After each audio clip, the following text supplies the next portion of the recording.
IELTS എന്ന് പറഞ്ഞത് എനിക്ക് തോന്നുന്നു right now it's been very common. ഒരു കോമൺ എക്സാമിനേഷൻ ആയിട്ടുണ്ട്. ഇപ്പോൾ +2 പഠിക്കുന്ന കുട്ടികൾക്കാണെങ്കിലും അല്ലെങ്കിൽ ഹയർ എഡ്യൂക്കേഷൻ നോക്കുന്ന ഡിഗ്രി കഴിഞ്ഞ സ്റ്റുഡൻസിന് or those who want to improve their language all actually studies IELTS.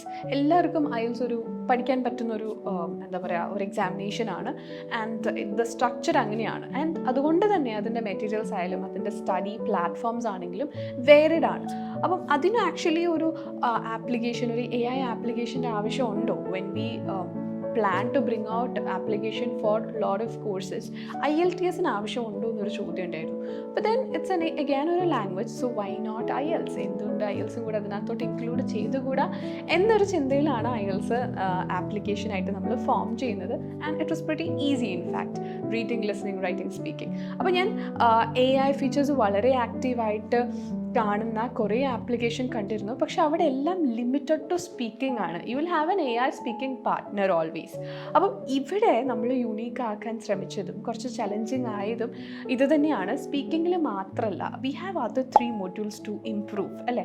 Reading improve ചെയ്യണം, റൈറ്റിംഗ് ഇംപ്രൂവ് ചെയ്യണം, സ്പീക്കിംഗ് ഇംപ്രൂവ് ചെയ്യണം, of course in listening improve ചെയ്യണം.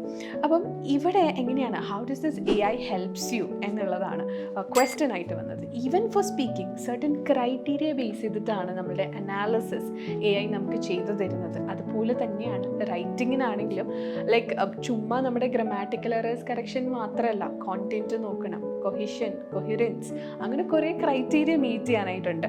So which is possible with artificial intelligence and we gave those commands and the answer came out so well. Corrections ഒക്കെ truly speaking ഒരു human ചെയ്യുന്നതിനേക്കാൾ ഇപ്പം എനിക്കൊരു 10 mistakes കണ്ടുപിടിക്കാൻ പറ്റുമെങ്കിൽ the AI can definitely make out 15 or 20 mistakes which we need to be corrected. അങ്ങനെ വളരെ മൈന്യൂട്ടായിട്ടുള്ള കാര്യങ്ങൾ പോലും കുട്ടികൾക്ക് എല്ലാത്തിനും ഗൂഗിൾ ചെയ്ത് കഷ്ടപ്പെടാതെ ഇൻ എ സ്ട്രെച്ച് നമ്മളൊരു ആൻസർ അപ്ലോഡ് ചെയ്യുമ്പോൾ തന്നെ റൈറ്റ് ആൻസർ വളരെ പ്രോപ്പറായിട്ട് കറക്റ്റഡ് വേർഷൻ, തെറ്റിയ ഭാഗങ്ങളൊക്കെ കിട്ടുന്ന ഒരു മാജിക്കാണ് ഞാൻ ശരിക്കും പറഞ്ഞാൽ അവിടെ കണ്ടത്.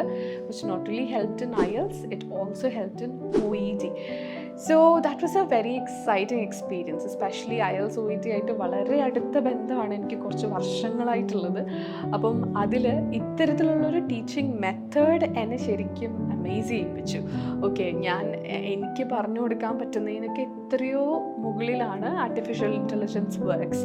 So it is not like AI replace anything അല്ലെങ്കിൽ artificial intelligence replace anything. Yes, I am there complementing artificial intelligence or artificial intelligence is there complementing myself. So that was very interesting.